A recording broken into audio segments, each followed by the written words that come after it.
Liquor policy change करी गई केजरीवाल सरकार द्वारा। इससे पहले दिल्ली के अंदर सारी की सारी लिकर, जिसके अंदर डिस्ट्रीब्यूशन और रिटेल और स्टोर, ये सारा का सारा दिल्ली सरकार के अधीन होता था। एक कमेटी बनाई गई और कमेटी को 2020 के अंदर जब कमेटी बनाई गई 4 सितंबर को, उसको कहा गया कि आप अपनी सिफारिशें दीजिए कि कैसे ये लिकर पॉलिसी दिल्ली में होनी चाहिए। उस कमेटी ने 13 अक्टूबर को अपनी रिपोर्ट दिया और 13 अक्टूबर को उस कमेटी ने 2 मुख्य सिफारिशें करी और वो दोनों मुख्य सिफारिशों को ठीक उल्टा केजरीवाल ने किया। लिकर स्कैम उसी का नाम। एक सिफारिश उन्होंने करी कि जो होलसेल लिकर का ट्रेड है दिल्ली में, वो सीधे के सीधे सरकार के पास होना चाहिए। उन्होंने एग्जाम्पल दिया कर्नाटका का। उन्होंने कहा कि अगर होलसेल और रिटेल दोनों प्राइवेट के हाथ में होगा तो इसमें चोरी होगी, लीकेज होगी, और इसलिए होलसेल सरकार को पूरा अपने हाथ में रखना चाहिए। सरकार ने उसका ठीक उलट किया और यही स्कैम में आ रहा है। होलसेल प्राइवेट के हाथ में दे दिया और 5% से बढ़ा करके 12% उसके अंदर इन्होंने कमीशन उसके अंदर रख दिया, जिसके अंदर से 12 में से 6% इन्होंने किकबैक इसमें लिया। तो सबसे पहले इन्होंने अपनी ही द्वारा अपॉइंट करी हुई कमेटी, वो कोई कमेटी एलजी ने नहीं अपॉइंट करी या कोई केंद्र सरकार ने नहीं अपॉइंट करी, वो केजरीवाल की सरकार ने अपने चुने हुए अधिकारियों की कमेटी बनाई और उस कमेटी का ही फैसला उन्होंने नहीं माना, जिस कमेटी ने कहा कि होलसेल जो ट्रेड है लिकर का, शराब का जो होलसेल ट्रेड है, वो प्राइवेट के हाथ में नहीं, वो सरकार को अपने हाथ में लेना चाहिए। दूसरी सिफारिश मुख्यतः उन्होंने कहा कि रिटेल के अंदर भी जब आप रिटेल में दुकानें ठेके देंगे तो किसी भी व्यक्ति को 2 से ज्यादा ठेका नहीं देना चाहिए ताकि मोनोपोली ना हो। इन्होंने उसको भी ठीक उलट कर दिया। इन्होंने 2 के हिसाब से नहीं बल्कि दिल्ली को जोन्स में बांट दिया और एक एक जोन में 25-25 ठेके दे दिया और एक एक जोन एक एक व्यक्ति को दे दिया।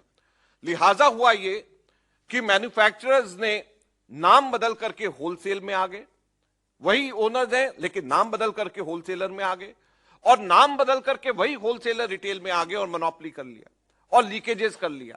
और उसका नतीजा यह हुआ कि जो पहला क्वार्टर था उसके अंदर अकेले पहले क्वार्टर में 1870 करोड़ का नुकसान राजस्व का दिल्ली सरकार को हुआ, बावजूद इसके कि विस्की की सेल 59.6% बढ़ गई और वाइन की सेल 87.25% बढ़ गई। आपको याद होगा उन दिनों जब नया नया यहां पे दिल्ली में प्राइवेट शुरू हुए थे तो इन्होंने सेल लगा दिया, किसी ने 1+1 फ्री कर दिया, और जब सेल लगाया 1+1 फ्री कर दिया तो दिल्ली में 59.6% विस्की की सेल बढ़ गई, 87.25 वाइन की सेल परसेंट बढ़ गई, लेकिन राजस्व टोटल जो है, जो रेवेन्यू टोटल है, वो 1870 करोड़ रुपया कम हो गया, क्योंकि उसके अंदर जो किकबैक जो दिया जाना था, जो उसमें लीकेजेस हो रही थी, वो सारी की सारी चीजें इसमें नजर आई। आप सोचिए 1870 करोड़ का केवल एक क्वार्टर के अंदर, एक 4 माही के अंदर, केवल एक क्वार्टर के अंदर, एक 3 माही के अंदर केवल 1870 करोड़ का नुकसान दिल्ली के राजस्व को हुआ। ये मैग्नीट्यूड है करप्शन का। सुनकर देखो, सुनकर देखो, सुनकर देखो जी, ममता राहुल मोदी बोले, लिखे जितेंद्र जी।